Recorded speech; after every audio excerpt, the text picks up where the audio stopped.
What is up, guys? Randomonium here with another episode of Learn from the LCS. This is the video series where we take a particular team fight from an LCS match, rip it apart, and gain some knowledge that we can take back into our normal and ranked games that will help us increase our win percentage. Today we're going to be talking about something that happens to me in a ton of my games, and I'm sure it happens to you too. So let me paint the picture for you. The game starts off going really well. Your team is up in kills, you're up in towers, you have complete control of the map. As long as you keep playing the way you are, it should be an easy victory. But then someone on your team decides that the game is too boring, or too easy, or it's taking too long, and they go for some crazy play that winds up getting themselves killed. On top of this, you or your allies try to save the poor fool and wind up getting killed as well, giving a huge amount of gold to the enemy team and allowing them to come back into the game. Sound familiar? This week we're going to be looking at Roccat versus Schalke from week 3. We're 16 minutes into game 1 and Roccat has a commanding lead. They're up 4 kills to none with a tower advantage and they have complete control of the map. Both towers in top lane and in bot lane have already been taken by Roccat, which will allow them to set up for a mid lane tower dive very easily. However, Roccat instead decides to put pressure on the bottom inhibitor. As a wave hits the inhibitor turret, Lucian pops his ultimate, and then Kindred decides to jump over the wall to pursue a kill on Karma. This is a horrible, horrible decision for multiple reasons.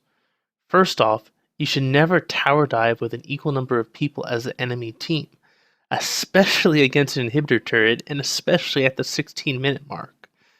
Braum is in no position to assist right now. Furthermore, Azir is forced to take a much longer path than Varus and Gragas, which guarantees that Azir will not be there until a fight breaks out.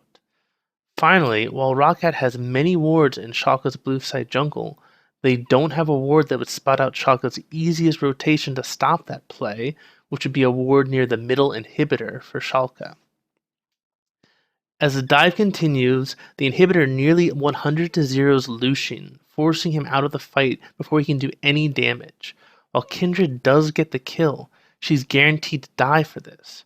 Azir is still not in the position to assist, and at this point, Trundle and Braum should back off and just let Kindred die. Nothing that they can do will save her. By sticking around, they only ensure that they will die as well. Schalke winds up picking up 3 kills, which allows them to come back into this game. Ultimately, Schalke would win at the 40-minute mark after Roccat continued to be over-aggressive and continued to get caught out and make mistakes. So ultimately, this mistake is a twofold mistake. The first mistake was Kindred and Lucian being over-aggressive and trying to dive the inhibitor turret at 16 minutes by themselves. The second mistake, which is just as bad, was the Trundle and the Braum trying to save Kindred, even there was no way that she was going to try to escape. And Braum and Trundle wind up donating 2 kills to the enemy team as well. Whenever I see situations like this, I think of a bad horror film. In those movies, there's always some dumb blonde who wants to go into the graveyard, or the forest, or the haunted house, or whatever else the movie is centered around. And it's obvious that bad stuff is going to happen when she does. And in those movies, there's always some dumb boy who has the hots for the girl who tries to talk her out of it. He's always like, "Stacy, don't go in there. Come on, Stacy, there's no reason to go in there." He knows it's a horrible idea, but what does he ultimately always do? "Hey Stacy, wait up, I'm coming with you, I'll protect you." 5 minutes later, the guy is getting butchered in some extremely gruesome way, and the girl is running away screaming for her life with a ripped shirt. The first thing to learn is don't be the dumb blonde from these movies that does something stupid. You've got to lead. You don't need to make crazy plays. The enemy team is the one who needs to make the risky plays, so they're the ones who are behind after all. If you just keep extending your lead by keeping consistent pressure, then they will have to do something risky, or they'll concede the entire map to you. The second thing to learn from this is that if one of your allies does something stupid, don't be like the dumb boy in those horror movies. Your ally is dead. Leave him. This isn't a rescue mission. This is a horror movie. Leave him. He made his choice.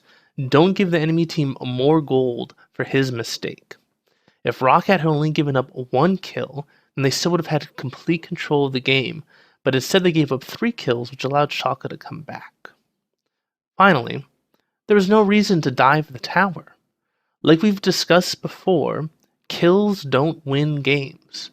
Objectives win games. If Roccat had pushed out bot lane and then rotated to mid, they could have used Lucian's ult to zone Victor off of mid tower, and then set up a dive using Azir and Kindred if Schalke tried to contest.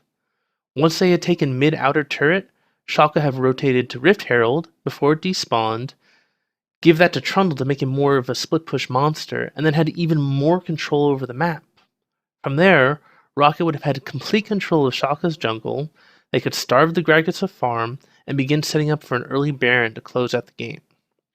Instead, they go for a high-risk play that was never going to net them an objective advantage, and that's what winds up costing them all of their momentum in the game. I hope you guys enjoyed this video. If you find this stuff educational and you want to see more of it, please let me know. If you see these common mistakes in your own games, I'd love to hear the stories from your own games. If you like the video, please give it a thumbs up. If you like the content on the channel, please subscribe. I hope you all have a wonderful day. This is Randomonium signing off.